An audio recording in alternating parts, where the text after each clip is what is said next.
sancionar las conductas que no son correctas, ¿no? En este caso, los delitos. Por eso gracias, señora Rocío. Bastante cortito, por favor. Ustedes están camino en la formación de ser abogados.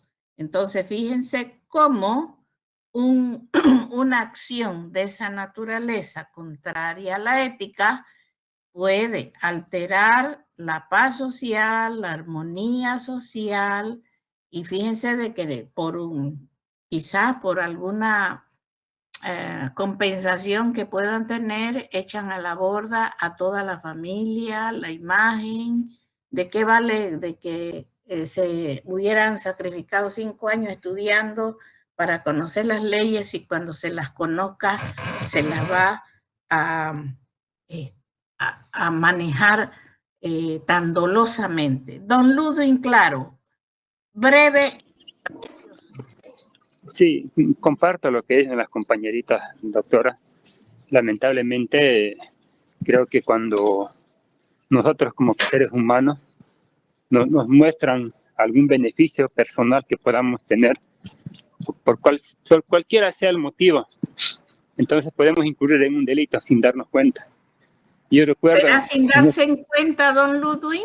¿Será que esa señora no se ha dado cuenta?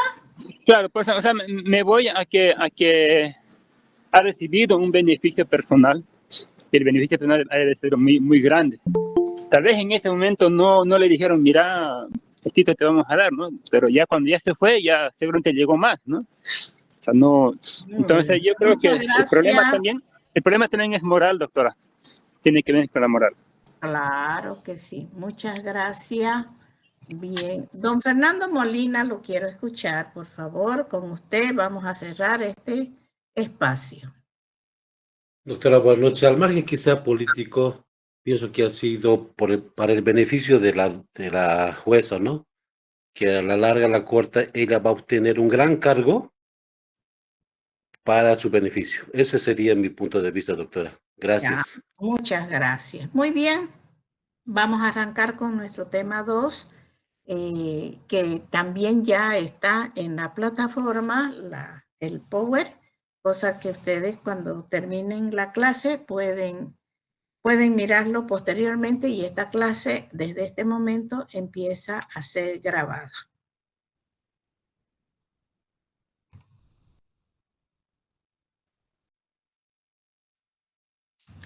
Muchas gracias. Ya, ¿se observa bien la pantalla?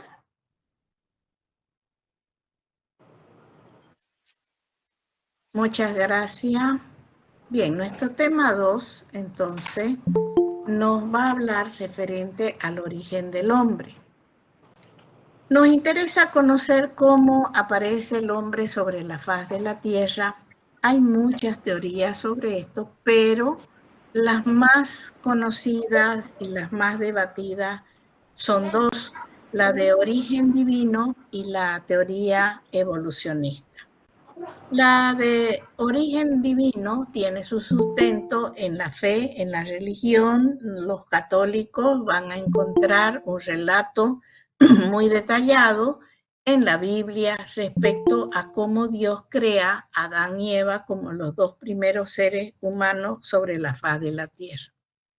Sin embargo, la teoría evolucionista, muy tomada en cuenta en la parte científica, nos va a hablar de que todos los seres, con el correr de los tiempos, van evolucionando, y según Charles Darwin, si bien él no lo menciona en forma tan específica de que el hombre es un descendiente del mono, pero dice que todas las especies estudiadas por él han ido evolucionando, y hay una cadena en la cual se muestra la evolución por etapas del ser humano que nosotros vamos a mirar. Por lo tanto, las dos teorías en las cuales nos vamos a detener a estudiar el origen del hombre es sobre la teoría del origen divino y la teoría evolucionista. Pero vamos a analizar al hombre en sí. En primer lugar, él tiene un carácter gregario, es decir, que a él le gusta vivir siempre en grupos. ¿Por qué? Porque no puede vivir solo. Sus necesidades son múltiples, ¿no? Por lo tanto, toda su actividad siempre va a ser cooperativa. Probablemente alguno de ustedes pensará, pero yo conozco casos de seres ermitaños que se han ido a vivir solo por muchos años. Efectivamente, la decisión personal de cada uno puede ser de aislarse, pero resulta de que esa persona no vive solo. Requiere del entorno, por ejemplo, de una asistencia técnica o tecnológica. Requiere ropa, requiere alimentos, requiere instrumentos. Por lo tanto, ahí se puede demostrar de que solo no puede vivir. Sus necesidades son múltiples. Por ejemplo, nosotros no conocemos quién fue la primera mano que intervino en la siembra de nuestros alimentos o del algodón para la ropa que nosotros estamos vistiendo. Entonces, si nosotros miramos nuestro reloj que nos ayuda y nos acompaña las 24 horas y estamos viendo de que tiene múltiples piezas y cada una de esas piezas ha sido inventado por otra persona y ahora nos está brindando una ayuda sumamente útil. Por lo tanto, en todas las necesidades que tiene el hombre no las puede hacer solo. Su actividad es cooperativa. Entonces, el hombre por naturaleza, él goza de esa situación de su carácter gregario. Si nosotros miramos al entorno en el que vivimos, que se llama sociedad, vamos a ver que es una organización social creada por el hombre, donde desarrolla su creatividad imprimiendo un trato digno y respetuoso entre todos. Por ejemplo, cuando nosotros hablamos de crear la creatividad, es, por ejemplo, a lo que nosotros le llamamos el progreso. A cada cosa le va buscando usos distintos, pero que todas converjan en una utilidad máxima para el ser humano.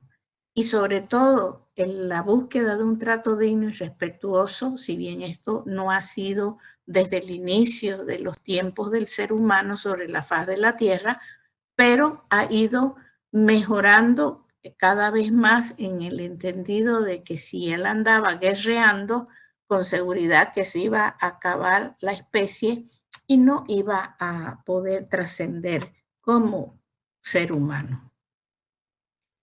Si nos vamos hacia las teorías filosóficas, vamos a tener en Aristóteles un gran pensador griego que dice que las relaciones de los seres humanos tienden al bien común y no al bien público. ¿Cómo podemos entender esta aseveración que nos hace este filósofo? El bien común es justo para todos, es decir, cuando se hace un bien común, no se mira con especificidad a un grupo determinado de que vaya a caerle bien esa acción. Por ejemplo, la educación es un bien común porque se la crea para todos. Al menos en nuestro tiempo, ahora la educación está al alcance de todos. Cuando él nos dice que el ser humano no es que no tienda, no debe tender al bien público. ¿Qué es un bien público? Cuando se crea una acción que solamente va a beneficiar de entre muchos a unos pocos, a eso se va a llamar el bien público. Por ejemplo, si se construye una cancha, un puente o una calle, esto es de dominio público, pero solamente va a beneficiar para los que viven alrededor.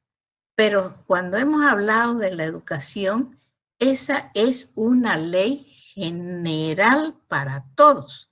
Entonces, por ejemplo, si se toma la decisión de dotar a todos los habitantes bolivianos de una ley obligatoria en que todos tenemos que hacernos un chequeo médico por lo menos una vez al año, eso va a ser un bien común para todos. Pero si esa ley dijera, todos los niños de 6 años van a ser chequeados antes del ingreso al primer curso de primaria, ese sería un bien público. Por lo tanto, el bien común beneficia a todos por igual.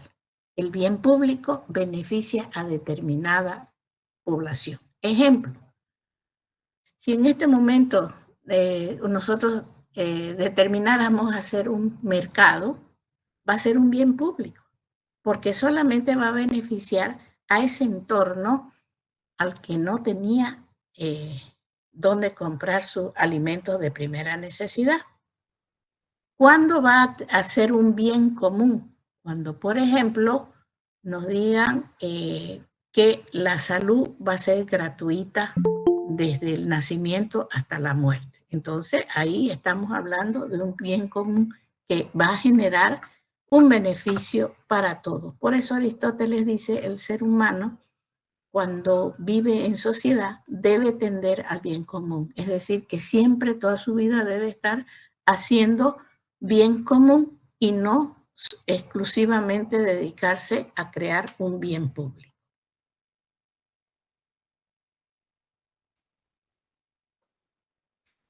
Esta lámina, como ustedes la van a tener o la tienen ya, la van a leer, que esa es una explicación de lo que acabo de explicar. Vamos a mirar que la sociedad en general tiene características idénticas a todas las sociedades. Si es una sociedad indígena, si es una sociedad inglesa, si es una sociedad japonesa, la sociedad que fuere. Esta sociedad tiene características, por ejemplo, que todas las sociedades tienen semejanza. ¿En qué se semejan? Que tienen población, que tienen un territorio donde se asientan, pero a la vez estas sociedades tienen diferencias. Por ejemplo, hemos dicho en las semejanzas que tienen población, claro, pero no todos hablan el mismo idioma. Si miramos a una sociedad japonesa, van a hablar japonés. Si le miramos a una sociedad inglesa, tiene población, pero esa sociedad habla inglés. Hay una característica que todas tienen, la interdependencia. Ninguna sociedad vive aislada. Inclusive, miren, los grupos étnicos no contactados pueden decirse de que no tienen una interdependencia, pero no. Hay gente que necesita estudiarlos para poder cooperar con ellos. Por ejemplo, en estos tiempos hay todavía pueblos no contactados en el Brasil, pero hay estudiosos europeos que están muy interesados en ayudarlos. De esa manera vemos que las sociedades no viven aisladas. Necesitan de la cooperación y sobre todo, todas las sociedades en algún momento entran en algún grado de conflicto. Cuando entran en cooperación, por ejemplo, estamos viendo de que hay alimentos que hay sociedades que no los pueden producir y lo tienen que traer de otro lado. Por ejemplo, fíjense, nosotros en Santa Cruz no producimos aceituna, pero nos viene de la Argentina, nos viene del Perú o nos viene de España. Entonces, eso es un signo de una sociedad de cooperación. Pero todos, a su vez, tenemos ciertos grados de conflicto interno, que puede ser motivado ese conflicto por carácter étnico, por carácter económico, por caracteres políticos, por raciales, religiosos, etc. Pero de todas maneras, esos conflictos son característicos de todos. Todos en algún momento de la vida sí los tienen y lo arreglan en forma interna. Las sociedades gozan de relaciones sociales. Fíjense de que cada sociedad tiene su festividad propia y entonces esas relaciones sociales hacen posible la interacción de esa población que hablábamos al inicio cuando decíamos que todas tienen población. Vamos a ver que estas relaciones sociales son sumamente importantes para la cooperación, para afirmar los lazos de amistad. Esta sociedad, la característica principal es el sentido de pertenencia que se crea en cada uno de sus miembros cuando nace en determinado territorio. Es decir, hay casos en que la persona nace y a los pocos meses o años se va, pero sin embargo en su corazón va a guardar el grato recuerdo de su ligamen de nacimiento. Por lo tanto, ese sentido de pertenencia se va a convertir en un valor cívico, es decir, un amor, un respeto, y que hace también respetar el valor que tiene su lugar de origen. Van a haber también características abstractas. ¿Qué quiere decir esto? Que a veces uno no entiende esas manifestaciones. Por ejemplo, a los cruceños no nos entra mucho en la cabeza como pueblos andinos, por ejemplo, tienen algunas festividades en las cuales de donde esté, de cualquier lugar del confín más lejano de la patria, hay alguna festividad y los miembros de esa comunidad se largan. Por ejemplo, el 2 de noviembre es muy característico que los miembros de esas comunidades sagrados, así estén en el Sol, en la Luna, en Marte, en Júpiter, ellos deciden viajar para encontrarse con esos seres queridos que en alguna ocasión ellos conocieron o son descendientes, pero que de todas maneras el amor por ellos es muy fuerte, y entonces esas características abstractas que a veces uno, por ser extraños a ellos, no las entiende, pero no quiere decir de que no existan, porque su sentido de pertenencia es sumamente fuerte. Hay también características dinámicas, es decir, los cambios. Esos cambios se los va a notar generalmente cada 10 años. Vamos a notar fenómenos sociales muy profundos en cada sociedad. Fíjense, por ejemplo, la sociedad cruceña, cómo ha cambiado enormemente. En los tiempos del siglo XX, las familias a partir de las 7 de la noche sacaban sus sillas a la puerta de calle y los vecinos se acercaban y hacían relaciones sociales comentando las últimas novedades no solamente del pueblo, sino que en algunos casos hasta del país entero. Esa dinámica ha ido cambiando. Hoy estamos terriblemente asustados con la delincuencia que ha crecido tanto, y entonces ahora sería loco el que saque su sillita y trate de hacer relaciones sociales con su vecino, porque estaría expuesto a un gran peligro. Entonces, las sociedades son dinámicas, cambian. La cultura, que vamos a entrar a ello con mayor detenimiento en el siguiente tema, es sumamente indispensable para conocer la característica de esa sociedad. Cada cultura va a tener una esencia propia que se la va a manifestar: la vestimenta, la comida, la historia, la fe, las letras, los bailes, las poesías, la música, en sí, en todo el acervo que hace al hombre en su vida, entre sus relaciones sociales y su sentido de pertenencia. Por ejemplo, si yo miro una vestimenta, inmediatamente la identifico a qué cultura pertenece. Nosotros somos un país muy rico en diversidad de cultura, pero yo puedo distinguir perfectamente una pollera paceña de una pollera potosina, o de una pollera tarijeña o de una pollera cochabambina, ¿no? Entonces, y ellos dirán, bueno, nosotros no distinguimos mucho los tipoy, pero sabemos que es del oriente boliviano y en el oriente boliviano existen 15 tipos de tipoy. Entonces, con solamente mirar esa vestimenta, ya sabemos a qué sociedad pertenece. Si nosotros miramos la comida y somos un poco entendidos en las artes culinarias, vamos a saber, por ejemplo, de que todos los platos, la mayoría que lleva arroz, son del oriente boliviano. Si tienen bastante caldo, el locro es exclusivamente reconocido dentro de Bolivia, del oriente boliviano, pero el locro existe desde las Antillas, ¿no? Y todo, atraviesa todo Sudamérica, hay locro, nada más que el locro no es lo mismo, los ingredientes no son lo mismo. Y si nosotros miramos la historia del locro, para nosotros, los del oriente boliviano, nos va a nacer en 1558 con la venida de doña,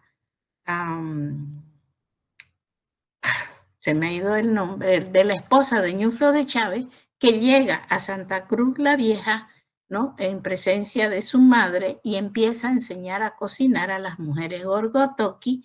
Y locro es el maíz blanco que trajeron la etnia itatín y ahora nosotros conocemos a ese maíz blanco que en ese entonces tomaba el nombre de locro, como el que hacemos el somó, el tujuré y el charque. Entonces, el primer plato que se cocina en Santa Cruz la Vieja va a ser charque con locro y que le da el nombre al plato. Entonces vamos a ver que la cultura es tan hermosa, es tan amplia, es tan grande y la sociedad finalmente tiene la característica que la división de las labores le va a dar una característica especial.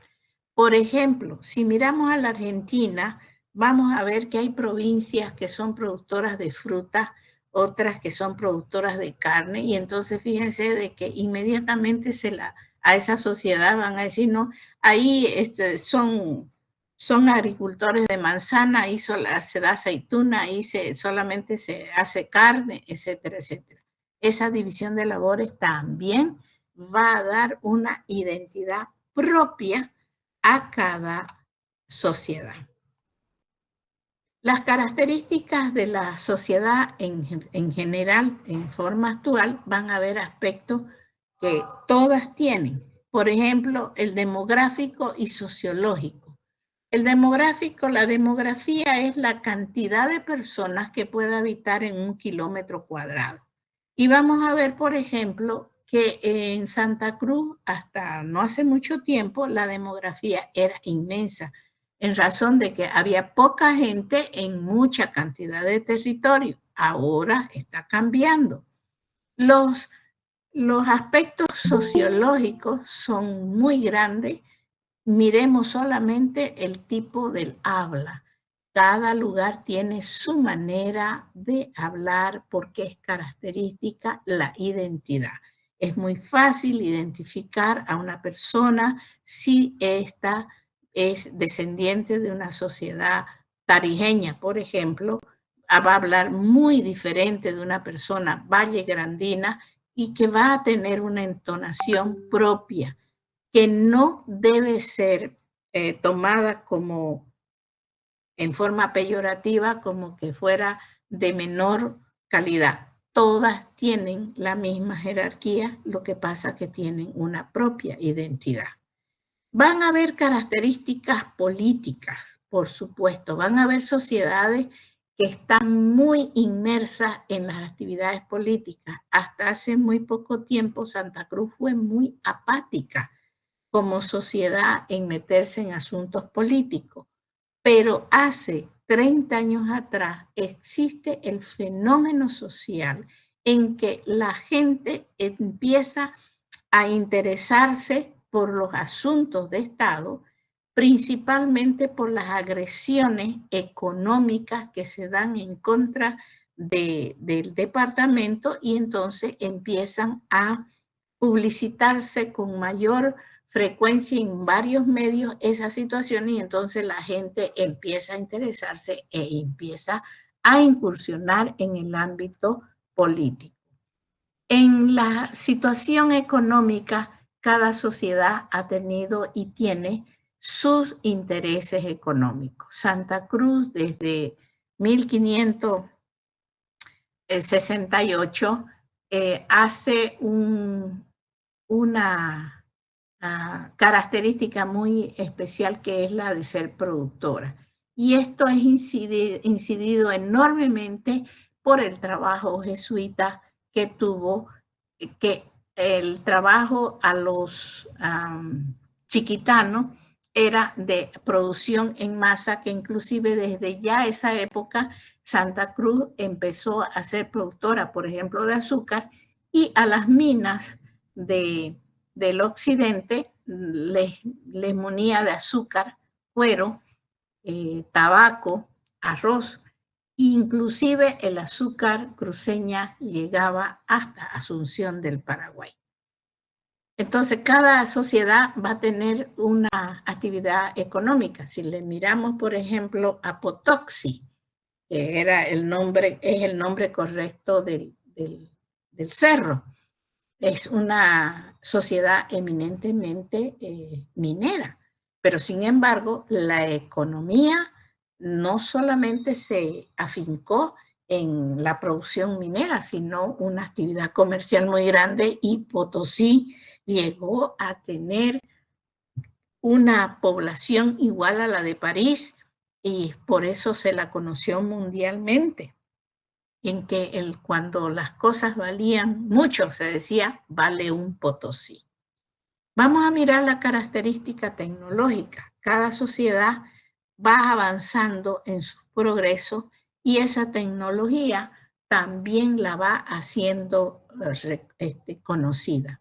Vamos a ver que ciertas actividades en la parte económica va a ser conocida como propia de tal lugar. Por ejemplo, estamos hablando de los medios de producción minera, entonces allá tenían las herramientas y la forma de producción propia, y entonces al identificarlos a qué lugar pertenecía, esa sociedad se hacía acreedora a ser dueña de la idea tecnológica de determinada herramienta. También el mercado laboral es una sociedad que va a marcar patente por la forma en que emplea a su gente, y entonces vamos a ver de que el mercado laboral es muy diferente en cada una de ellas. En algunos casos, por ejemplo, el mercado laboral en la parte andina es más cooperativa, y el mercado laboral de la parte del oriente boliviano es más de organización empresarial, tiene más visión de empresa que de un trabajo comunitario. La parte educativa también es un sello prácticamente propio de cada sociedad, y vamos a ver que el sistema educativo no en todas las sociedades tienen de la misma forma. Por ejemplo, si nosotros miramos en el siglo pasado, la sociedad cruceña, por ejemplo, sí involucraba a la mujer en la educación. Sin embargo, en la parte andina no, porque se creía que era una pérdida de dinero para la familia educar a la mujer, ya que ésta estaba considerada exclusivamente para la casa. Sin embargo, en el oriente boliviano se notó con mucha nitidez la alfabetización de las niñas principalmente, en que todas las casas se contaba con niñas que sabían leer y escribir. Los valores son propios de cada lugar. Hemos visto en la anterior clase cómo, por ejemplo, los principios se van a ir identificando con características propias de acuerdo al lugar geográfico donde se den. Entonces van a haber sociedades en que los valores se los practica de una manera y en otras sociedades van a tener características muy diferentes. Vamos a ver la socialización, los factores condicionantes que tiene una sociedad. En primer lugar, vamos a mirar los aspectos biológicos, los rasgos faciales. Todos nos parecemos. Por ejemplo, nosotros gozamos de una tez, de un color de tez que no es oscuro ni es claro. Entonces, estos rasgos faciales nos van a identificar la estructura corporal, color de la piel, el tipo de pelo, las formas de hablar, son factores condicionantes que tiene cada sociedad. Sin embargo, en los factores psicológicos, estas formas culturales van a incidir enormemente en nuestra manera de comportarnos en la sociedad. Los diferentes valores, todas las sociedades tienen valores, pero no todas las sociedades los practican en la misma forma. Es decir, cada sociedad va a aplicar una forma especial de reconocer esos valores y las formas de pensar. Por ejemplo, si nosotros miramos la forma de pensar de un hombre o una mujer, cuando digo hombre sí lo estoy involucrando, del oriente boliviano, tiene maneras más liberales de pensamiento. Sin embargo, si vemos a una persona andina, es mucho más cerrado, pero esto va a estar condicionado por sus formas culturales y por los valores que tiene respecto a la parte material de su vida. En la socialización, toda sociedad va a incorporar en las relaciones sociales al ser humano y va a tener una socialización primaria, donde se localiza la socialización por primera vez, es la familia. Nosotros llegamos a un núcleo donde encontramos un idioma, una manera de pensar, una manera de ser, ¿no? Una profesión de fe. Los valores pueden ser comunes en la sociedad, pero en determinadas casas los valores se van a aplicar con mayor rigidez o con menor rigidez. Los principios pueden ser transmitidos con mayor preponderancia o menor preponderancia. En la socialización secundaria, es decir, todo eso que hemos aprendido en forma primaria, que ha sido la familia, lo vamos a trasladar en el barrio. ¿Y cómo se va a ver esa socialización en nuestro trato? ¿Cómo saludamos? ¿Cómo nos comportamos? La gentileza, la amabilidad, el respeto. ¿Dónde se va a reforzar todo eso que hemos aprendido en la situación primaria? En la escuela. La escuela no enseña valores, la escuela los refuerza. En la casa se enseñó de que nosotros no debíamos alzar ni siquiera una aguja ajena. En la escuela la profesora nos dice no a tocar el lápiz, el borrador del compañero. En la socialización primaria nos enseñan los valores, ¿no? El amor a nuestros hermanos, a nuestros padres. En la socialización secundaria nos enseña a hacer amigos, aquellos seres que los consideramos nuestros hermanos, no de sangre, pero que nosotros los elegimos como compañeros de vida, es decir, nuestros amigos.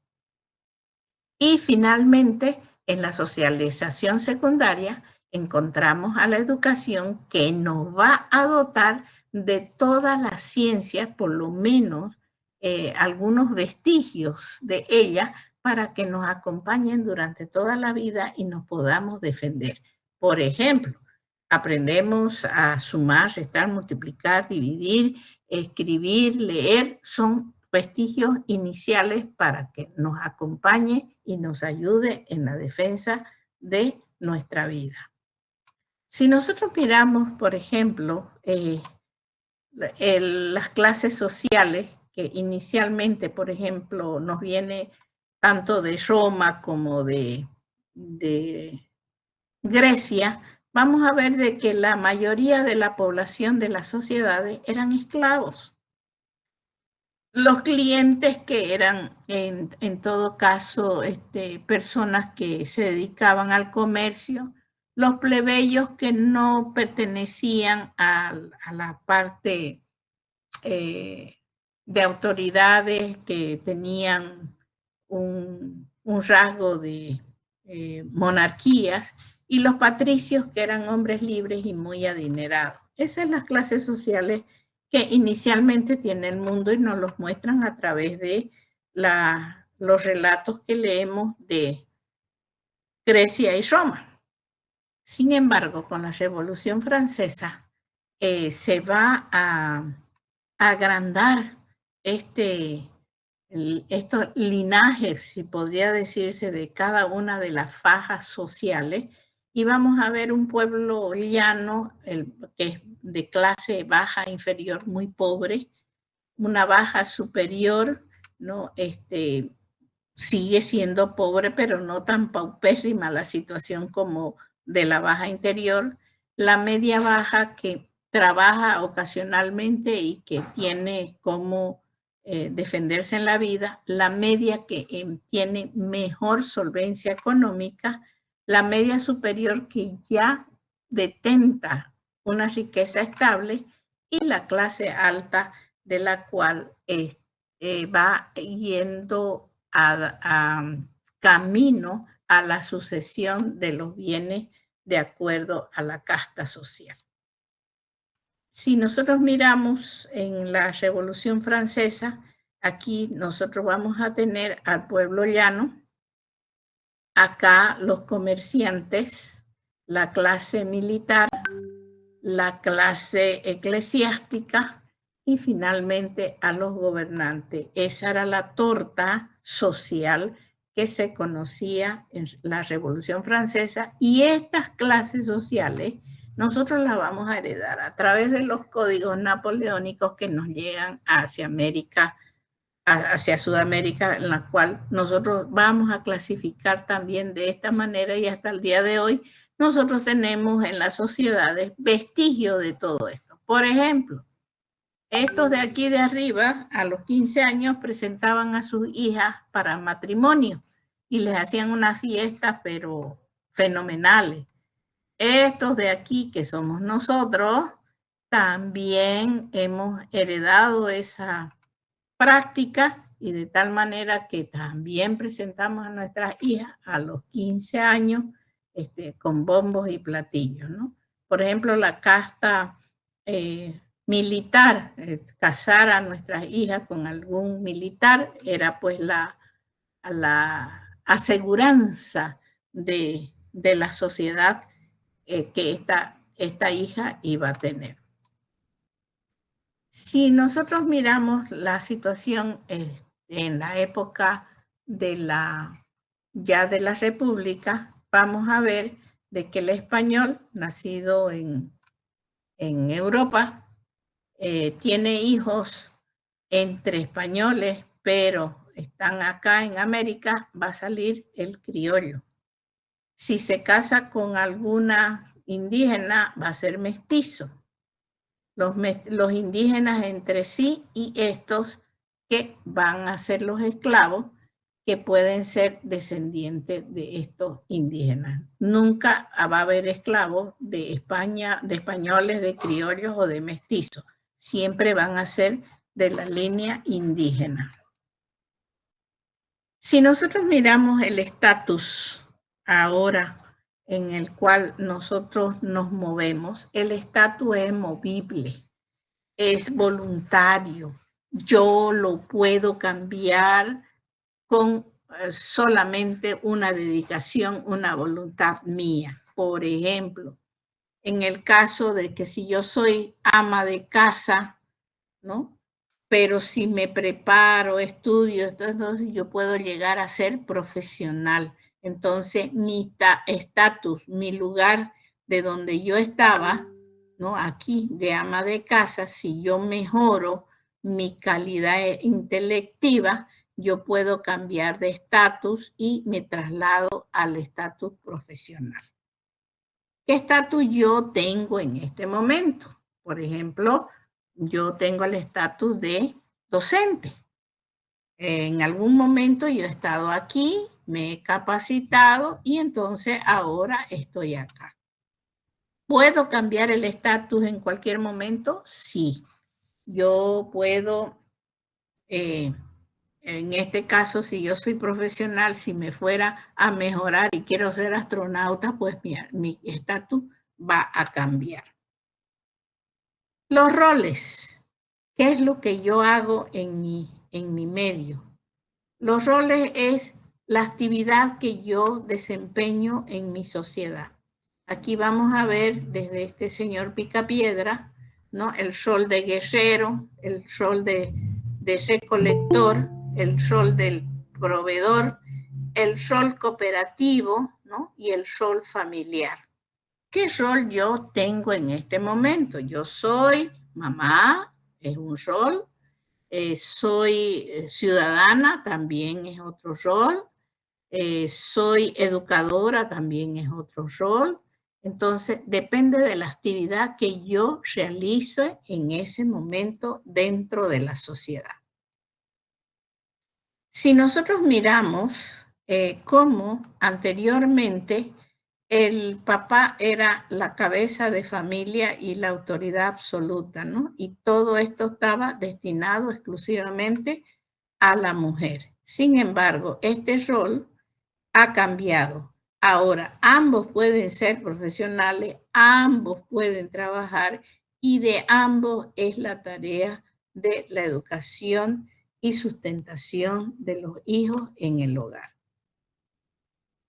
Vamos a ver de que hay estos roles que se los ha visto desde el punto de vista conservador y a partir de los años 70 con un fenómeno llamado feminismo. ¿Qué es lo que ocurre? En el estatus de conservador, el hombre era el que trabajaba, el que producía dinero para traer al hogar, pero él detentaba el poder absoluto. Es decir, la masculinidad era mirada como la actividad máxima de respeto, ¿no? En el estado conservador, la mujer estaba destinada a mantener su belleza, era femenina, su lugar exclusivamente era el hogar y la crianza de los hijos. Viene el fenómeno social que irrumpe el feminismo, al hombre le sigue asignando el trabajo, el dinero y sigue teniendo poder, pero resulta de que la mujer ya sube a también a detentar el rol de trabajo, del dinero y tener poder. Es decir, que ya la belleza no es la meta final, el hogar ya no es el destino y los hijos ya no son la exclusividad de la mujer, sino de que lo va a compartir exactamente la misma responsabilidad con los hijos. Por eso, en este cuadro dice, la belleza ya deja de ser el centro de la mujer, porque antes solamente vivíamos para peinarnos, estrenar un vestido y ser hermosa, porque teníamos que llegar al hogar, ya de ahí podíamos engordarnos y hacernos feas, pero sobre todo nuestro destino era parir muchos hijos.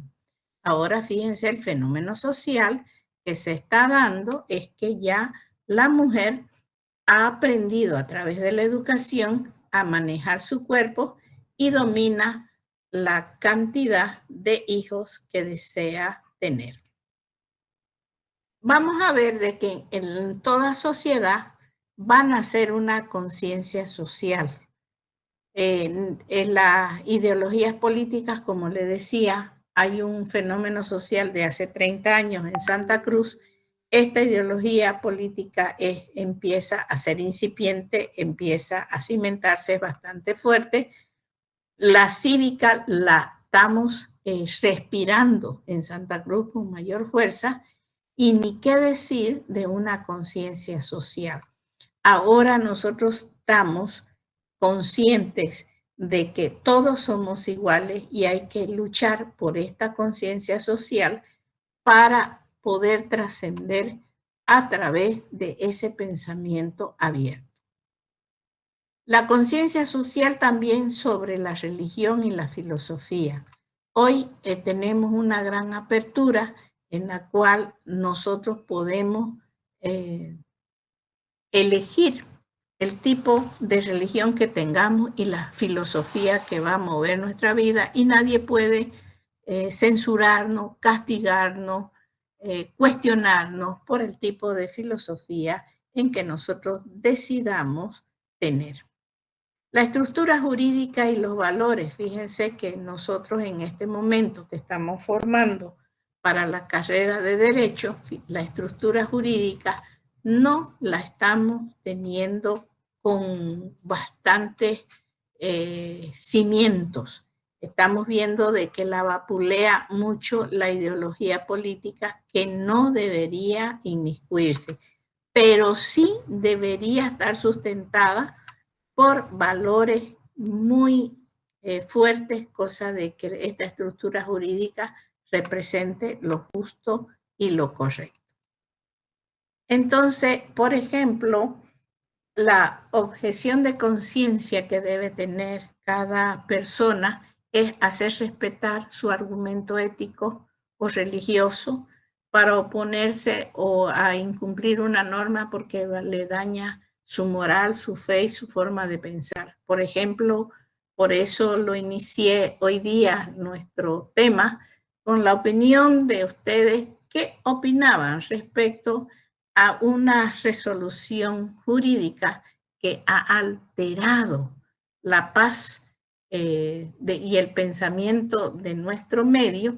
Y estamos viendo de que muchos de ustedes identificaron que había una falta de moral, que no proveía fe al sistema jurídico y que la forma de pensar de las autoridades sí tienen una gran incidencia en la vida de la sociedad.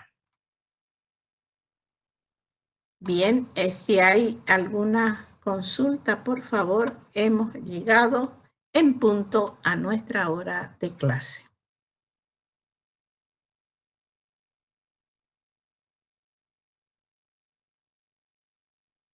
Las consultas, por favor. Ya desde este momento no se graba la clase, está solamente destinada a escuchar consultas o aportes de todos ustedes. Por favor, abrimos el debate.